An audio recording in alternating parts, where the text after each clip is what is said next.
আসসালামু আলাইকুম রহমতুল্লাহি ওয়া বারাকাতুহু।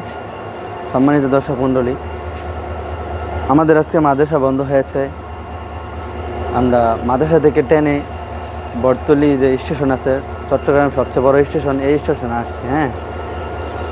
স্টেশনে আর আগেও আসছি। স্টেশনটা অনেক সুন্দর, একটু ঘুরে দেখাও তো ভাইদেরকে।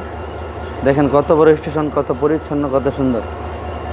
আমাদের বাসায় এখানে একজন আমাদের দিনী ভাই আছে, ওইদিকে দেখাও না, ফুল ভালো করে স্টেশনটা দেখাও। আমাদের সাথে আমাদের বড় ভাই আছেন। এই চট্টগ্রাম স্টেশনে এসে সে যে চুরের কাছে হয়রানি হয়েছে বা অন্যর হয়েছে, হ্যাঁ, চট্টগ্রামের ছেলে, বাঁশখালী বাড়ি। আর আমার বাড়ি হলো ময়মনসিংহ বালুকা। আমি চট্টগ্রামে পড়ালেখা করি আর কি, মাদ্রাসায়। এখন তার কাছ থেকে আমি একটু সাক্ষাৎকার নেব, জিজ্ঞেস করবো তাকে যে সে এইখানে যে চুরের যে হয়রানি হয়, কীরকমভাবে চুরিটা করে, এটা তার কাছে শুনবো। ভাই, এই চট্টগ্রাম স্টেশনে যে চুরি হয় আমরা জানি, মাঝে মাঝে আমরা দেখতে পাই।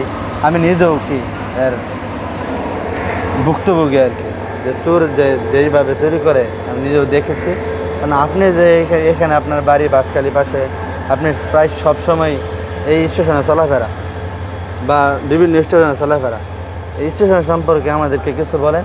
আর আমাদের ভাইদের সম্পর্কে স্টেশনে আসে কীরকম সতর্ক থাকতে হবে, নিজেদেরকে সর্বোচ্চ সতর্ক রাখতে হবে, এরকম একটা মানে আপনার যে এক্সপিরিয়েন্স আছে স্টেশন সম্পর্কে আমাদেরকে একটু জানান। চুরি সম্পর্কে আমার অভিজ্ঞতা বলতে, এখানে মানে প্রথম কথা হচ্ছে আরেকজনের উপর ভরসা করতে পারবো না আমি।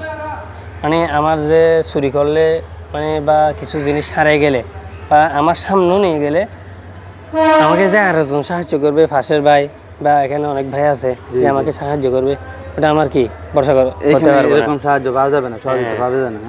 যেমন একটা মিসাল দিই আমি, ওটা কিন্তু আমাদের সামনে কি হয়রানিটা হয়েছে। আচ্ছা, এই কাজটা যেমন আমরা যখন মাদ্রাসায় যাইতেছিলাম, সময় কম, একটু দ্রুত। হ্যাঁ, তো আমরা দুইজন ভাই একসাথে বসছিলাম। পাশে একটা ভার্সিটির ছেলে কি ব্যাগ রাখছে পাশের সিটে, তো এ বাইরে গেছে। তো ওখানে অনেক গুরুত্বপূর্ণ জিনিস ছিল। তো এই জিনিসটা মানে জানালাতে ঠান্ডারে নিয়ে যাইতেছে, তো আমরা দুজনে দূর দিছি। আচ্ছা, তো ব্যাগটা উদ্ধার করছি। উদ্ধার করার সময় যখন ওকে কি মারতে চাইছিলাম বা কিছু করতে চাইছিলাম, সাথে মানে পাশে যা ভাই ছিল ওরা চলে আসছে। আচ্ছা, ঠিক চোরের সাথে, হ্যাঁ, চোরের সঙ্গে। ওদেরকে দেখতে দেখতে অনেক ভদ্র লাগে, ক্যাশ পড়বে বা শো পড়বে, অনেক ভদ্র লাগবে, স্মার্ট, যে ওরও কি ভার্সিটি ছেলে, আপনার ওই রকমের মনে লাগবে। আসলে এরা এরকম না, এদের গ্যাং আছে। তো আপনাকে মারতে দিবে না, এরা নিজেরা থাপ্পড় দুইটা দিয়ে কি নিয়ে যাবে, ওকে নিয়ে যাবে। আপনি এইরকম অনেক দেখেছেন, আপনার অভিজ্ঞতা আছে। আমাদের দর্শক সম্পর্কে, দর্শকদেরকে একটু কীভাবে চট্টগ্রাম স্টেশন বা কোনো স্টেশনে গেলে কিভাবে থাকতে হবে, নিজেকে একটু দর্শক সম্পর্কে একটু বলেন। এই তো আপনারা যদি এখানে আসেন, যেহেতু এখানে বসবেন না, এখানে বলতে সব স্টেশনে, সব স্টেশনে যেমন এখানে যে বসার জায়গাটা, ওখানে খাস করে ওখানে কিছু রাখবেন না। যেমন এই জায়গাতে যেমন আপনি বসতে পারবেন না, বা বসছেন বা নিজের জিনিস হাতে রাখতে হবে। ঠিক আছে। এখানে যে আপনার জিনিস রাখছেন, ওটা মানে যে আপনার নিরাপত্তা থাকবে, ওটা আপনার মানে অনিশ্চিত। ঠিক আছে ভাই, আপনাকে অসংখ্য ধন্যবাদ আমাদেরকে আসসালামু আলাইকুম, মূল্যবান সময় দেওয়ার জন্য।